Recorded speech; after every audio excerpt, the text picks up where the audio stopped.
Hello, everybody.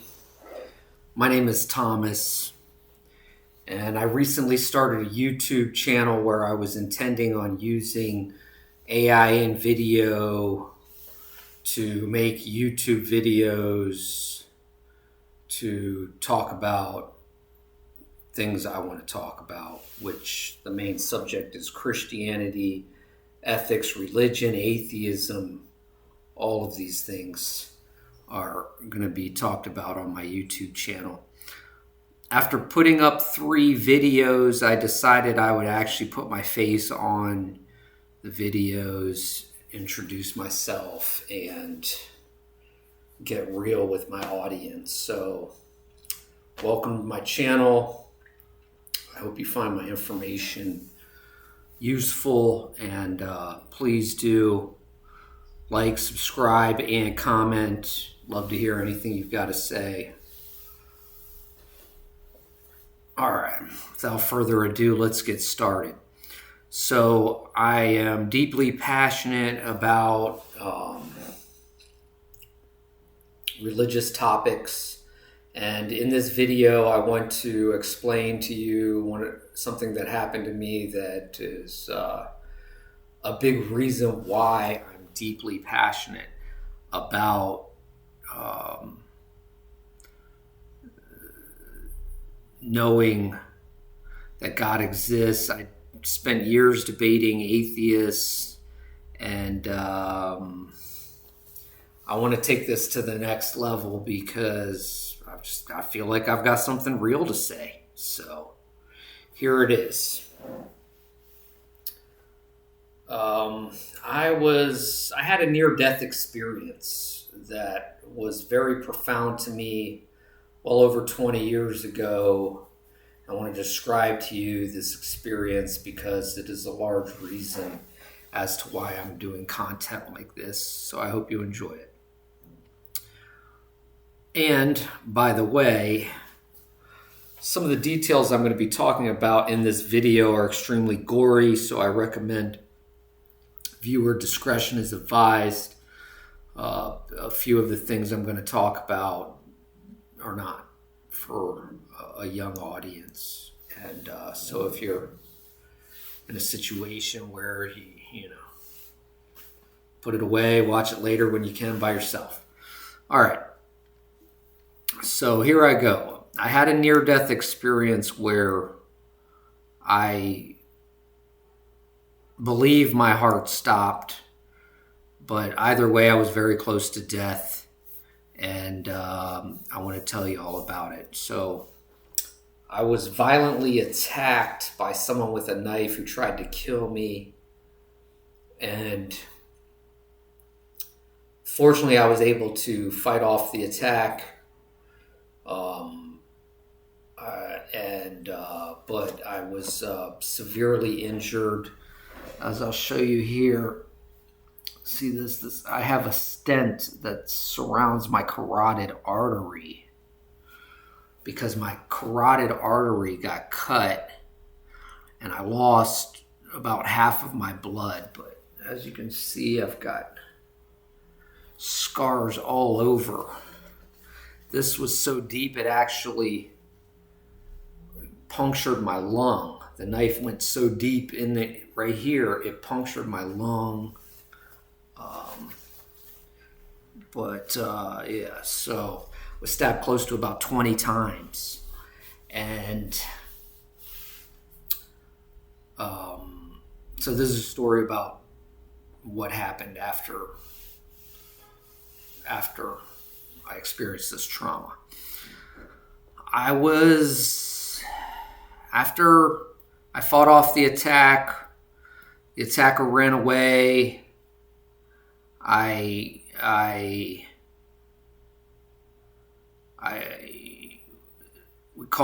mother called the ambulance, and I was sitting in the car outside waiting for the ambulance to come. And my mother was sitting next to me. She was, out of her mind with the the traumatic situation, and she was just praying in tongues next to me. I mean, crying her heart out to God. And I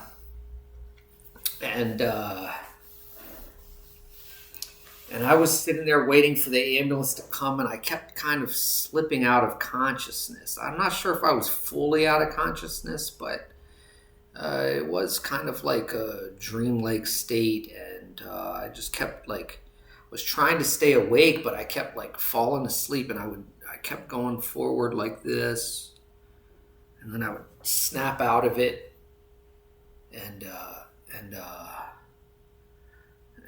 then I kept, and then this happened a few times, and I just kept going, leaning forward, and then I'd snap out of it.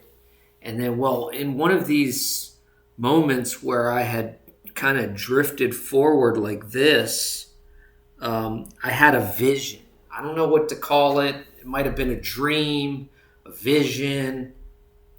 I don't know. But either way, what I saw was all of a sudden I was in outer space, floating in outer space. And the world was behind me. I could see the world. It was about the size of a basketball. That's how far out in space I was.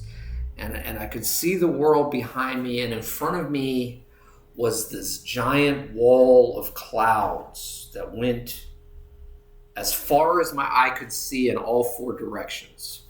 I call it went infinitely, but it was as far as I could see. So, and on the other side of this wall of clouds came a voice that I attribute to the voice of God. And every time it spoke, there was what appeared to me to be lightning occurring on the other side of this wall. And you could see how the clouds would light up as if it was thunder every time this voice spoke. And the voice said to me, if the suffering of this world is too much for you, you can come home. And I thought about it for a minute, and at that time in my life, I hadn't had children yet, and I wanted to have children. And so I decided that I didn't want to go home, which I understood as I could go to heaven.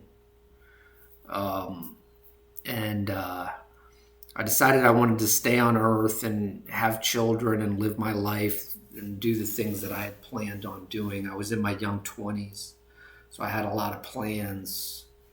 And so I told God that the suffering apparently wasn't too much for me, and that I wanted to live and have children. So God said, okay, just get to a hospital as soon as possible and you'll live. And then I woke up out of this vision-like state, boom, with an adrenaline rush like you could not believe. I mean, it was just pure adrenaline. I've never felt so alive in my life. And I remember I looked at my mom, who was freaking out and praying in tongues, and I started to calm her down. I started to say, "Hey, Mom, I just talked to God. I'm gonna live. Don't worry."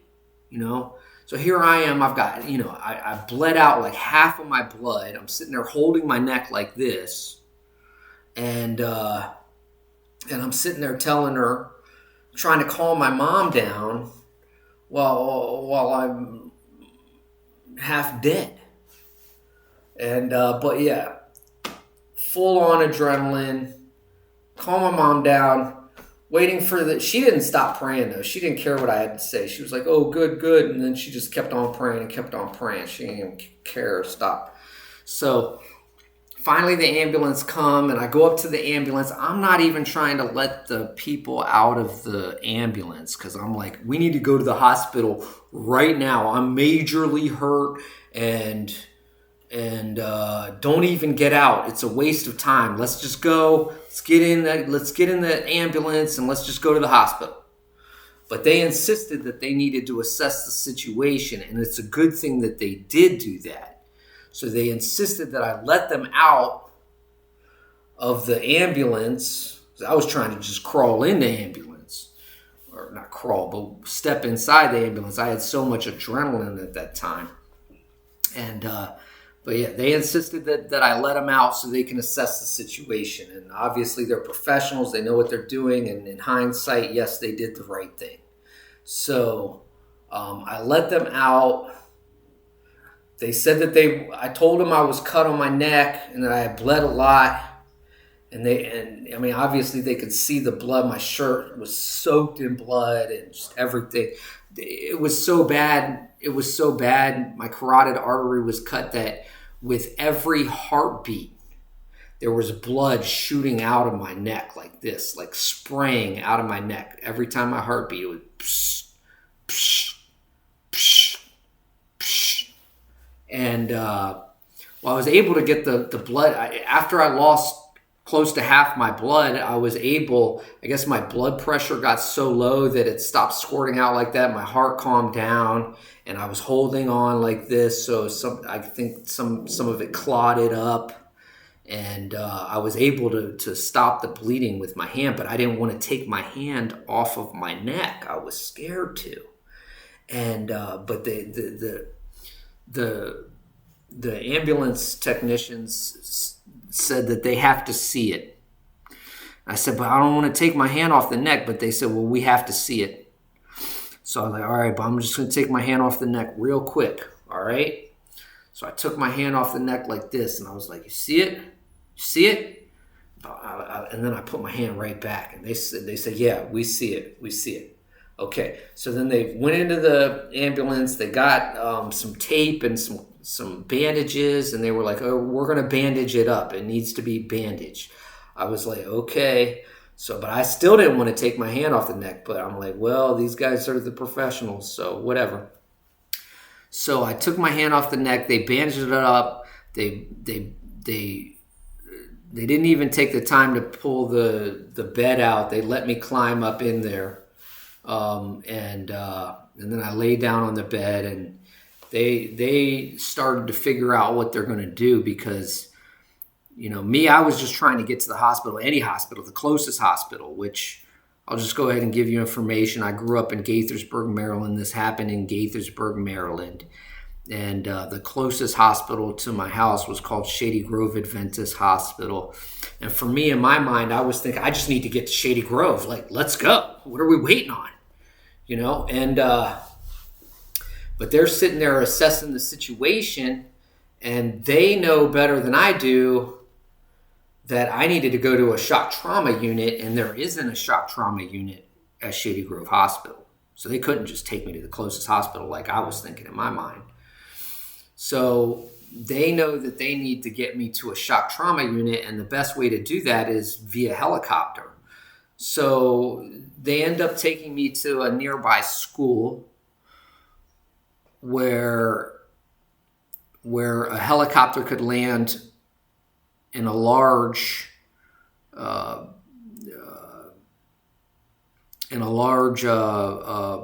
parking lot.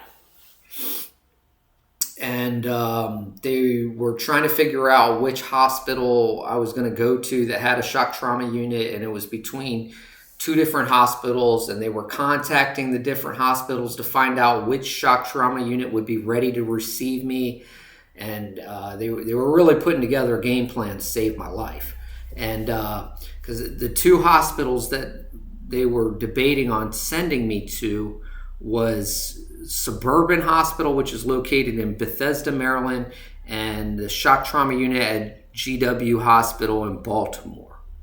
So after doing some talking to different people, they decided that the shock trauma unit at Baltimore was the better one for me to go to. They were ready to receive me, and a helicopter came. They loaded me in the helicopter. Helicopter began to fly me to Baltimore Shock Trauma Unit. And as we were approaching the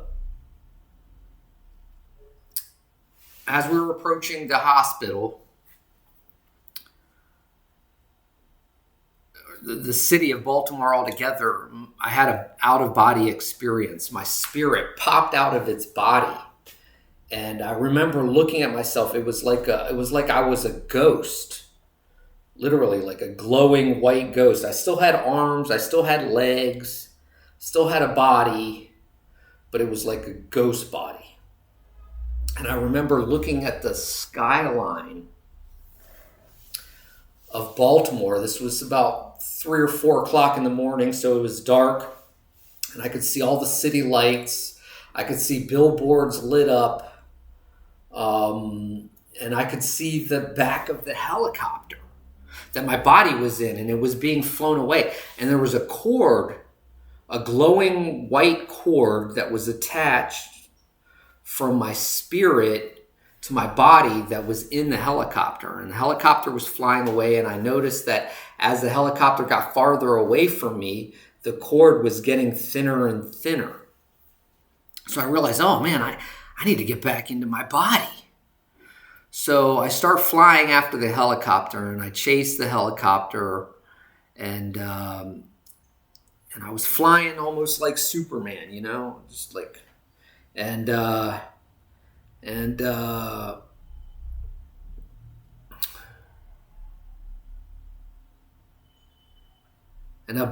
no matter how I was flying, but the helicopter was flying faster. So I was worried about getting too far away from my body. So I tried to fly as fast as possible, but no matter how fast I tried to fly, the helicopter was still going faster than I was able to fly. So I started making, I don't know why, this is just what I did, but I started making like swimming motions like this with my hands and my feet to try to fly faster. It didn't work. And it seemed like the faster I tried to fly, the slower I actually was flying. And before long, I realized that nothing I can do can make me move at all. I was just sitting there floating. I was trying to move, but I couldn't move anymore. And then I watched the helicopter slow down and begin to descend onto a rooftop building, onto the top of the roof of the building. And I kept trying to get back to my body, but I couldn't move. So all I could do was just sit there and watch. And as I watched the helicopter land, and literally as soon as the helicopter touched the building, I mean, as soon as I watched 5 doctors, each pushing their own machine, come out of the door that was right next to the helicopter landing pad that was on top of the roof. And just to demonstrate, they were serious. Literally, it was a line of them, and they each had their own machine on wheels, and they were wheeling this machine like this. Let's say this is the helicopter. They formed a circle, a C, behind the back of the helicopter, and I watched. They surrounded the back of the helicopter, and I watched as they pulled my body out of the helicopter. And literally, they were plugging me into machines while my body was being pulled out of the helicopter. So before my body was completely out of the helicopter, I was already plugged into 5 machines. It was... That's how professional. But this is this is like shock trauma. This isn't stuff people experience every day, and a lot of times, if they do experience it, they die. So, but the fact that I was witnessing this from a third person perspective, while my body was there unconscious, is kind of amazing to me.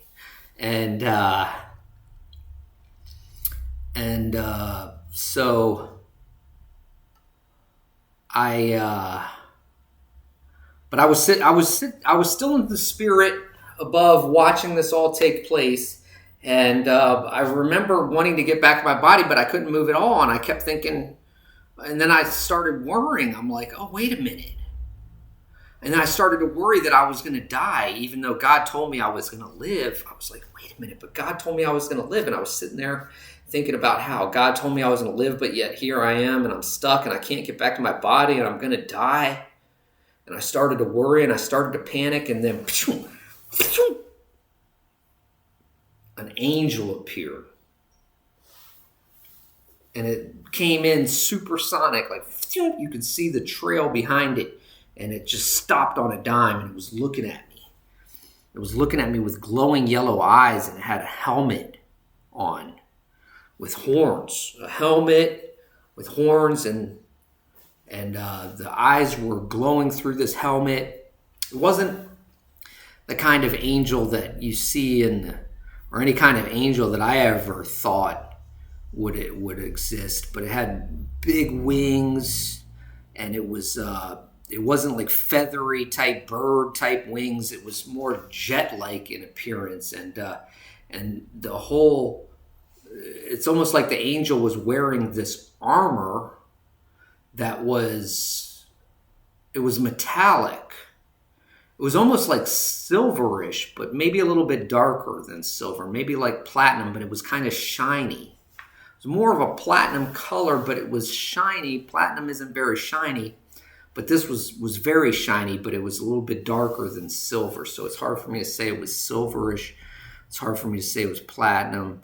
But either way, it wasn't feathery, and it was the angel was more jet-like in appearance, and it looked like the eyes were hollow, and behind the inside the helmet was hollow, and it was glowing yellow, like there was just yellow light.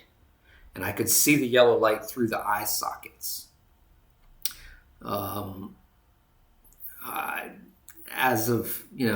I look back on it, and I like to think that the angel was wearing the full armor of God. I don't know if that's the case or not, and that but this is just what I saw. So, and the angel spoke to me telepathically. And I was able to respond telepathically. And the angel said to me, first of all, I thought I was going to die, and this angel was come to take me to God. I thought it was the angel of death. I was scared, because this wasn't like any kind of angel that I ever thought of or imagined in my life. And so I thought it was like the angel of death come to take me to God.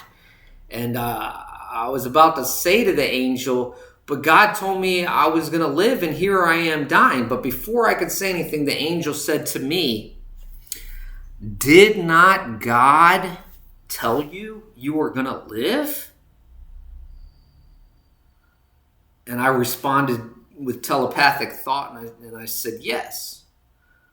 So then the angel responded, then just let it go. And which I understood as just don't panic, just relax. If that's what God said, that's what's going to happen. So I said, okay, and I stopped panicking, and I began to relax. And then the cord that was between me and my body was stretched so thin, it was stretched as thin as a pencil or a piece of yarn. And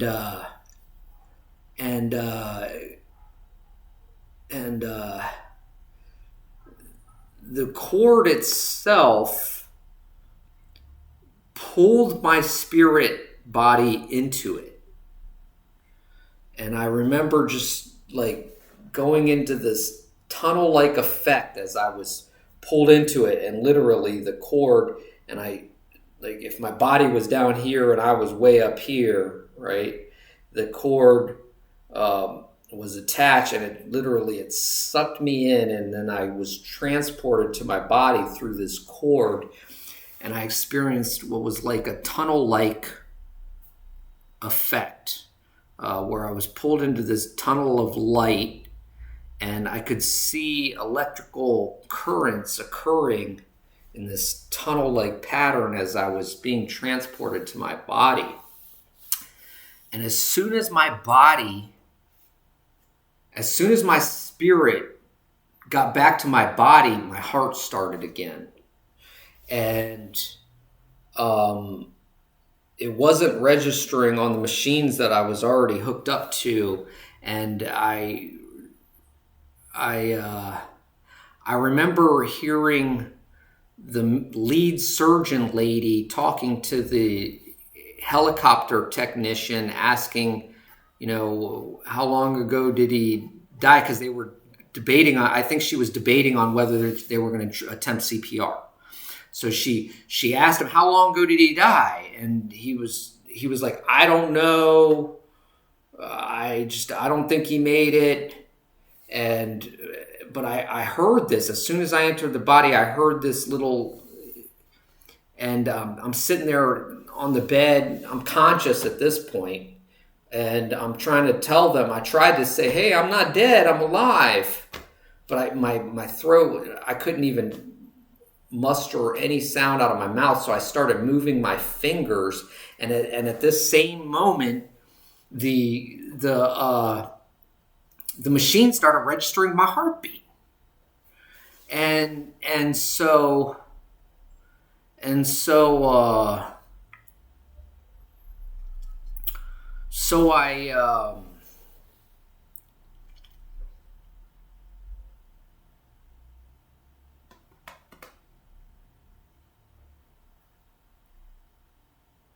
the lady saw me moving my fingers. She saw that the machine started registering my heartbeat, and she saw me wiggling my fingers, and then she immediately came over to me. She saw that my eyes were open. She asked me a few questions, knew I couldn't speak, so I kind of motioned to her that I couldn't speak, and so she said, okay, 1 for yes, 2 for no, okay? And then she asked me like 2 questions. Like, is today Thursday or whatever it was? I can't remember exactly, but 1 for yes, 2 for no. So I said yes. Then she asked me another question, and after 2 questions, she knew that I was aware, that I was conscious, And so she had the third question she asked, and she had grabbed this thing that was in her hand. The third question she asked was, "Are you ready to go to sleep?" And I was like, yes. I just remember feeling relief. I was like, yes, please put me to sleep. She pressed this button, and I was out within 5 seconds. The last thing I remember was being wheeled into the hospital, and I could see the ceiling as I was coming in. And once I got into that hospital, I knew I was going to live. I felt relief, and I passed out. I woke up what seemed like just minutes later, because I don't remember any dreams that I was while I was passed out. And but I came to find out that it was like 2 days later, and that I was I was in surgery for 20 hours, and my face was fat. It was swollen, like I was a 400 or 500 pound fat man. And they had to come and open my eyes like this, because my eyes were like kind of glued together, not glued together, but just there was so much mucus that had solidified on my eyes that I couldn't open my eyes. So I was awake, but I couldn't open my eyes. And finally, the doctor came and he pulled them open, and they showed me a picture of myself. They showed me in a mirror, and I was like, and then the doctor began to explain to me how that I was in surgery for 20 hours, that I had 6 blood transfusions, and that I absorbed 12 bags of plasma, and that's why my face was so fat. And that he reassured me that this is normal. Don't worry, it'll go back to normal in a couple days.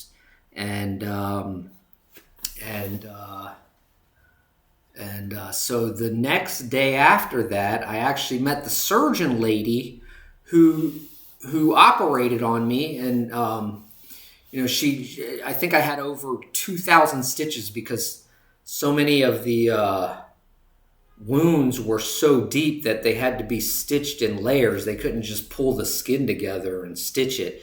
They had to do internal stitches. And so I had over 2,000 stitches, and she explained, she was excited to see me. She was like, at first she called it a miracle. She said, it's a miracle that you lived. And then she was like, no, wait a minute. I can't say that it was a miracle.